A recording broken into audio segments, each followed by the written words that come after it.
Right, Matt.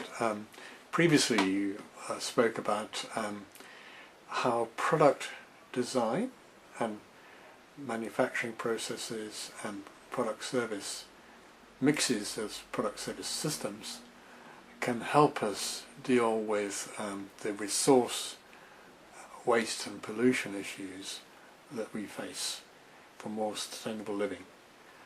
And you also mentioned, that the behaviour of the different people involved, whether they're designing, in the early stages, or whether they're users, and figuring out whether they want a product or a product service and how they want to use it, and of course all the manufacturing in between, and then the end of the product's life and what that means. So at all those stages and all those roles, change is involved, and behaviour is very important, and how people see things and think about things and evaluate things, all are very important, in their beliefs. So I think you said you'd like to talk about one or two aspects. This is a very complex process, but one or two aspects of the transition involved in all this, or the kind of transitions that are involved in all this. So over to you.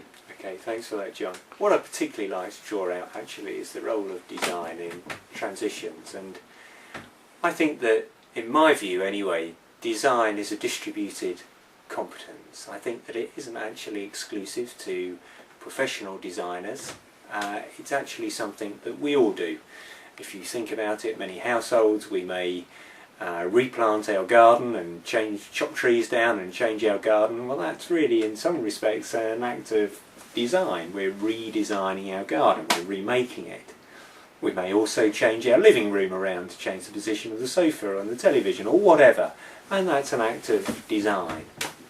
Also though, we may redesign our practices, what actually we do in the everyday, and don't always actually necessarily think about those things which I talked about earlier, which actually are routine, and that you talked about in terms of turning your boiler off earlier in the morning and in the evening, and that making an environmental difference.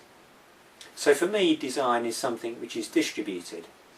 But also though, it's difficult to deny, and obviously there are professional designers out there, professional product designers and architects and a whole host of design professions, which play a key role in the development of material artifacts, whether they be buildings or computers or a whole host of household goods.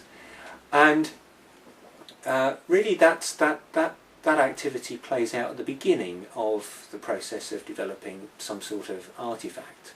And increasingly, as I identified earlier, there's a number of services which have been developed to replace, as well as sit alongside, or in other words complement products, a number of services which have been developed. So service design is also important as well, and that's a professional design activity.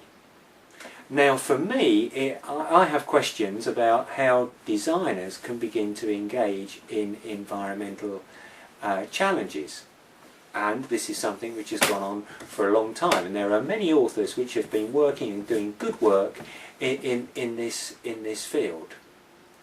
For me, one of the things that I'm interested in is how designers begin to engage actually in what's going on, and how they can understand trends and build upon those trends as they emerge.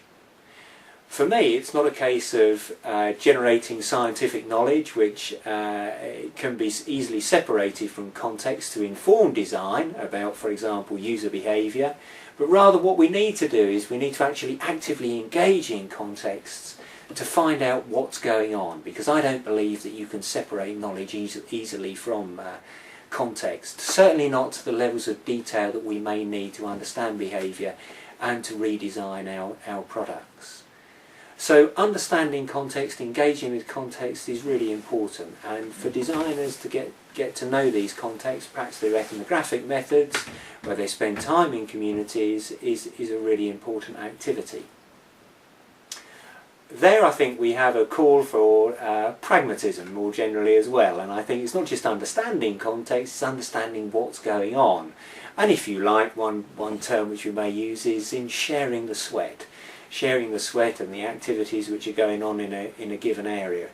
If we think about a city like Brighton, there is a lot of, there are many environmental projects which are going on here.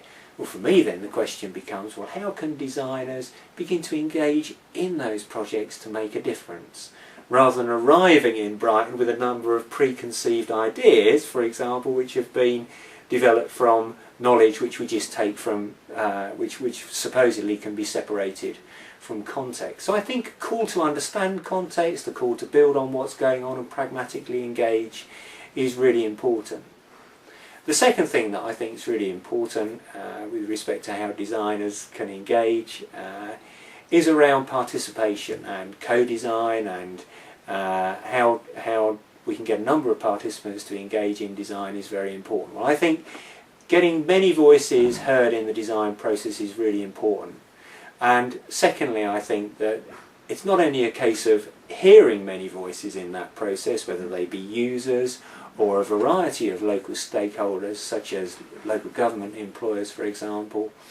It's also a case of how do they make a difference in the design process. I think that we not only have to have design processes where we can hear many voices, but actually design processes which can actually change in response to those voices. So you're actually empowering or giving people, you're sharing power with people. That's right. So sharing power with people, I think, is really important, because as I said earlier, design is a distributed competence, I believe. But nonetheless, there is a professional design process which plays out at the beginning of a product's development cycle. And to some extent, this affords or restricts in some way what can subsequently be done with that product and potentially to that product.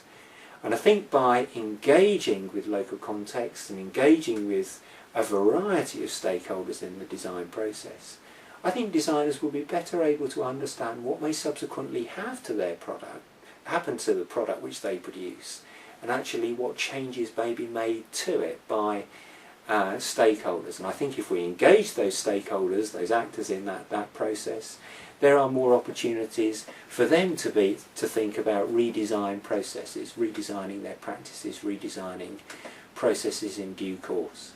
So for me, the future of sustainable design or environmental design is very much about pragmatism, taking a pragmatic approach, building on what's going on in an area, knowing what's going on in an area, and beginning to engage and enabling a whole host of actors to participate in the process. And importantly, as far as participation is concerned, to make a difference, to have the power to make a difference in that design process. Great, Matt, that's very helpful. Thank you, and interesting.